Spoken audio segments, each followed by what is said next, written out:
Next question में आपको दिया है the sun rotates around its centre once in 27 days. What will the period of revolution if the sun were to expand to twice its present radius without any external influence? Assume the sun to be a sphere of uniform density.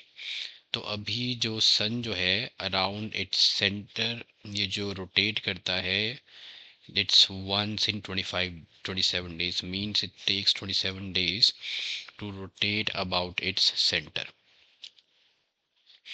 तो period of revolution क्या होगा if the sun were to expand, अगर वो twice हो जाए अपने size का present radius के, तो क्या हो जाएगा टाइम पीरियड ऑफ इसमें रेवोल्यूशन. ओके, तो इस केस में we have to find the new period of rotation. तो let's use the law of conservation of angular momentum. तो हम यहाँ यूज करेंगे law of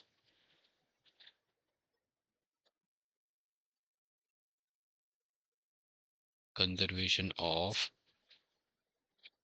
angular momentum as it's rotating around its center once in 27 days.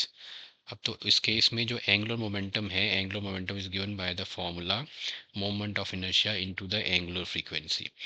Now, according to the law of conservation of momentum, this remains angular momentum remains constant.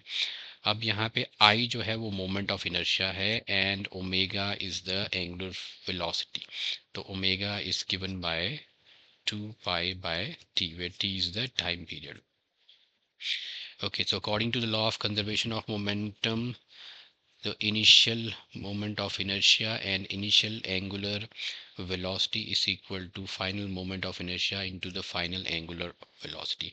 अब moment of inertia क्योंकि ये sphere है of uniform density, तो sphere के लिए moment of inertia जो हम यहाँ यूज करेंगे that will be about it's about the axis passing through the center is 2 by 5 mr square.